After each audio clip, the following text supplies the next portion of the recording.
Hi everyone, welcome to episode 2. Today I want to talk about anxiety and how we can alleviate it by going into the kitchen. So this is something that I use all the time as a tool, and it was really interesting because I read an article, which I have right in front of me, that was printed or published, I should say, a few weeks ago in Medium magazine online, and it's called "This is Why You Can't Remember Yesterday." So it's a pretty compelling title, and basically what the article talks about is our state, our psychological state from being in quarantine. A lot of the country is still in quarantine, and we're staying at home all the time, and it's bizarre. I mean, for me personally, I've adapted, but it is a surreal existence. So I'm sure that many of you are feeling the same way that I do. So in the article, they're talking about how when we have this monotonous routine in our lives, we don't really have a change of scenery. We're not allowed to have the novelty of meeting friends for lunch or going to a lecture, going to the opera, or anything that we like to do.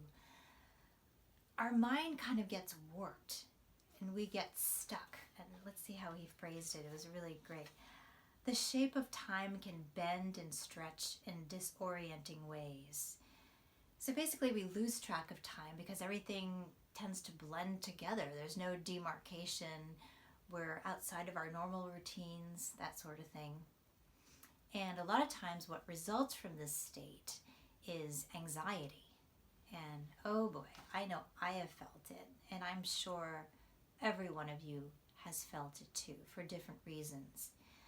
But I was super anxious the first few weeks of the pandemic when it finally hit the United States. I've come to cope with it, but still, there are times when it's really stressful. And I found that the best remedy for me was to go into the kitchen. And that's actually corroborated in this article, which I found to be so awesome because it's something that I practice all the time. Now, okay, there was a researcher who says the most helpful activities for someone who is stressed under these conditions, like the pandemic, are ones that include flow, meaning flow is the experience of complete enjoyment or absorption. And then they go on to say, the most flowy pursuits tend to have elements of 1, personal challenge, and 2, feedback. Bread baking checks all of these boxes. Yes. Now, I'm really not a bread baker anymore because my diet, I've changed my diet, but it doesn't matter. You can be making bread, you can be making muffins, you can be toasting bread for a sandwich, you can be making beef stew. It doesn't matter. But be in that state of flow. So I want to reiterate, the elements include personal challenge and feedback, and complete enjoyment and absorption. So why do they say that something like baking bread has this effect on people? Well, because it's very sensory.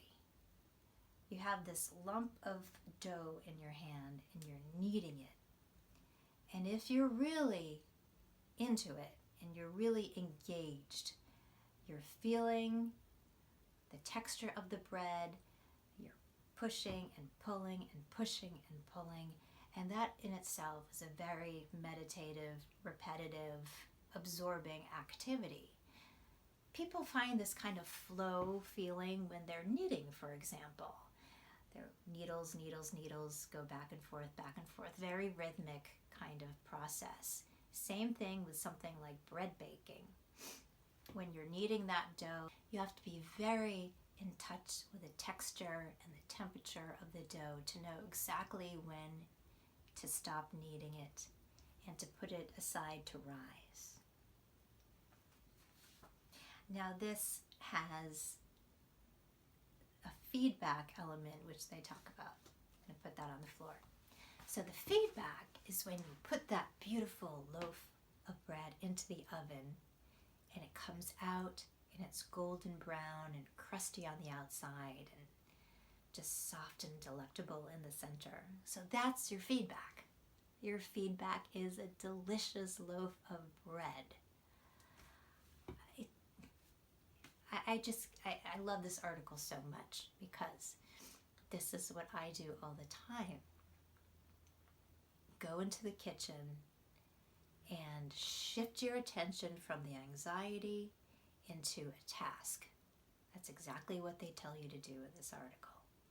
If your mind is going nuts with anxiety and social isolation and you're just kind of reeling, cut it off, go into the kitchen and do a task. And like I said, it could be any task. It could be making your favorite chicken soup. It could be making a salad. It doesn't matter. Just be absorbed in what you do. Appreciate that beautiful ripe tomato. Just look at it before you cut it up. Look at the color. Maybe even smell where the stem used to be on the top, because it should smell viney and delicious. And then cut it with your knife, place it beautifully on a plate, mix your salad greens. It doesn't have to be anything that takes a lot of time or requires a lot of skill. It's a way to focus your attention, and then you get that feedback, which is a beautiful dish that you can enjoy. So the feedback is how good it tastes when you eat it and how satisfying it is psychologically and emotionally, and for your stomach too, when you're nourishing yourself. So that is an article that I wanted to share with you. I'm going to put it in the show notes. So right below this video in the YouTube, you will be able to see a link to this article so you too can read it, and hopefully it will inspire you to go into the kitchen. Thank you so much. I will see you at episode 3.